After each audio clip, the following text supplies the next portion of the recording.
मैंने चंद दिन पहले अपने उस्ताद गिरामी शेखुल हदीस व तफसीर हजरत अल्लामा मुफ्ती मोहम्मद कासिम अत्तारी साहब किबला, आपकी एक ना तहरीर सोशल मीडिया पर मुझे किसी दोस्त ने सेंड की, बहुत अच्छी थी।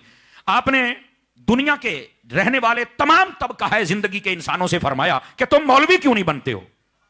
उस तहरीर का मेन टाइटल यह था कि तुम मौलवी क्यों नहीं बनते हो, बमै सियासतदान सबको।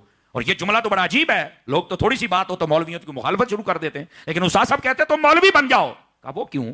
फरमाते देखिए मौलवी साहब की तनख्वाह होती है 15,000 20,000 हद 30,000 को खुश नसीब होगा भाई 30 के चलांग लगाए तो ठीक है, और उसकी कमेटी वाले भी मेरा ख्याल है बख्शे जाएंगे। तवज्जो नहीं फरमा रहे, जो 30,000 देंगे कमेटी वाली भी बख्शे जाएंगे। इमाम साहब की खिदमत फरमाया करे मेरे भाई, इतना इतना पैसा अकाउंटों में होता है लेकिन इमाम को देने के लिए मसला बन जाता है। अब करें क्या, हम किधर जाएं जनाब। खैर आप फरमाते हैं 15 20 25 ये इमाम साहब की तनख्वाह है, आधी दर्जन पौनी दर्जन बच्चे भी होते हैं, ये 6-8 भी मैं कह सकता था लेकिन आपके ज़ौक़ के लिए कहा है, वो भी सही सलामत पढ़ भी जाते, शादियां भी हो जाती हैं। 25,000 है। मौलवी साहब के चेहरे पर इत्मीनान भी है, सुकून भी है, चैन भी है। और अगली बात कहने लगा हूं, समझ आए तो बोलना, शुगर भी नहीं ब्लड प्रेशर भी नहीं है। नहीं तवज्जो फरमाइए आप हज़रात ने, ये मेरे उस्ताद साहब कह रहे हैं। और ऐसा ही होता है जनाब, जबकि बराबर में देखा जाए बेशक सोने का ताजरी क्यों ना हो, वो मिल ऑनर ही क्यों ना हो, नशे की गोलियां खा के बेचारा सोता है, 8-8 गाड़े स्कूल फिर नहीं आता है, रोटी बेचारा खा नहीं सकता, डॉक्टर कहता है वो खा ये खाई तो तू गया, क्या फायदा दौलत इकट्ठी करने का बताओ ना। और फिर मिलावट ऊपर से करता है, सूद का काम ऊपर से करता है, 2 नंबरी ऊपर से करता है। तवज्जो है भी सब हज़रात की।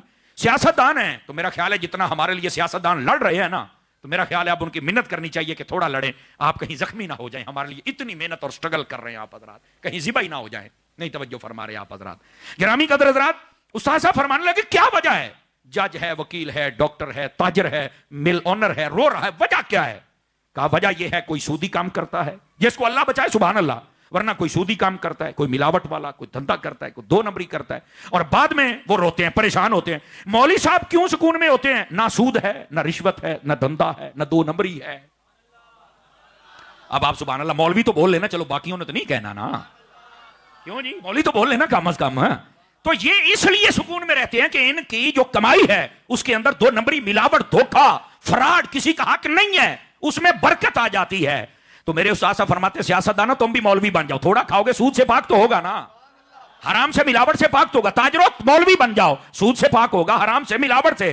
और दुकानदारों तुम भी सीधे हो जाओ, मौलवी बन जाओ। कहा जिस दिन मौलवी बन गए थोड़े पर गुजारा भी हो जाएगा, मुल्क का खसारा भी खत्म हो जाएगा, सूद से भी पाक, हरामकारी से भी पाक, और सारा मुआशरा नमाजी भी बन जाएगा। तो कैसा प्यारा नुस्खा दिया आप हज़रात ने। तो ये दीन की तरफ आए मेरे